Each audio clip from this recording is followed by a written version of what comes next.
تاکہ آپ کو واقف بنایا جا سکے۔ آپ انتہائی بدتمیز انسان ہیں، دوبارہ فون مت کریں یہاں پر۔ میں نے بہت غصے میں فون بند کر دیا اور لاؤنج میں بیٹھ کر ٹی وی دیکھنے لگی۔ فون کی گھنٹی چند ہی لمحوں کے بعد ایک بار پھر بجی تھی اور میری انسٹنکٹ نے مجھے بتایا کہ یہ وہی ہیں۔ میں نے ریسیور اٹھایا۔ ہیلو میں ممی، وہ وہی تھا۔ ہیلو ممی، وہ وہی تھا۔ میں نے اس بار فون بند کرنے کی بجائے ریسیور ٹیبل پر رکھ دیا۔ زندگی میں پہلی بار میں نے ایسی کوئی کال ریسیو کی تھی اور میں کچھ دیر اس کالر کے بارے میں سوچتی رہی۔ آخر وہ میرا نام کیسے جانتا تھا؟ پھر میں نے سر جھٹکایا۔ جو نمبر جانتا تھا اس کے لیے نام جاننے کیا مشکل تھا، مگر صرف ایک پریشانی تھی، یہ میرا نک نیم تھا اور صوبیہ کے علاوہ اور کوئی مجھے اس نام سے نہیں بلاتا تھا۔ آخر تمہیں کنسرٹ میں جانے پر کیا اعتراض ہے؟ صوبیہ پچھلے 1 گھنٹے سے فون پر مجھ سے مسلسل یہی بات پوچھ رہی تھی۔ ایک نہیں، بہت سے اعتراض ہیں۔ میں نے شاید 100ویں بار اسے اطمینان سے کہا، انسان کو کبھی تفریح کے لیے گھر سے باہر بھی نکلنا چاہیے، ہر وقت 100 سال کی بوڑھی عورتوں کی طرح گھر میں گھس کر نہیں رہنا چاہیے۔ وہ اب طنز کر رہی تھی۔ تمہارے ماں باپ نے تمہیں بالکل اپنی مٹھی میں جکڑ کر رکھا ہوا ہے، کہیں باہر نکلنے ہی نہیں دیتے۔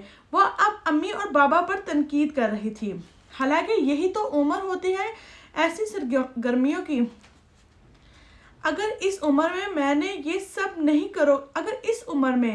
سب نہیں کرو گی تو پھر کس عمر میں کرو گی؟ میں کسی بھی عمر میں اس طرح کی چیزوں میں شرکت نہیں کروں گی۔ میں نے اس کی بات کاٹ کر 2 ٹوک انداز میں اس سے کہا، کیوں؟ اب کنسرٹ میں شرکت بھی کیا گناہ ہو گئی ہے؟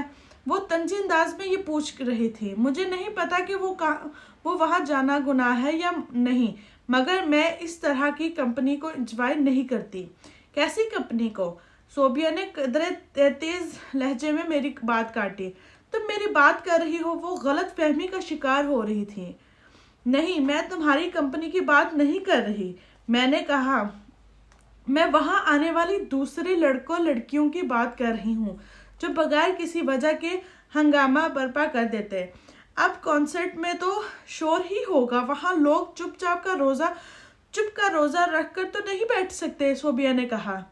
جانتی ہوں چپ کا روزہ نہیں رکھ سکتے، مگر مجھے اس کے شور شرابے سننے میں کوئی دلچسپی نہیں، نہ ہی ان کا ناچ گانا دیکھنے میں، میں نے اطمینان سے کہا۔ چلو نا یار، آخر اتنی ضد کیوں کر رہی ہو؟ وہ اب منتوں پر آ گئی۔ جلد آ جائیں گے، میں وعدہ کرتی ہوں۔ نہیں صوبیہ، میں اپنا وقت ضائع نہیں کر سکتی، مجھے کل ویسے بھی بہت سے کام ہیں۔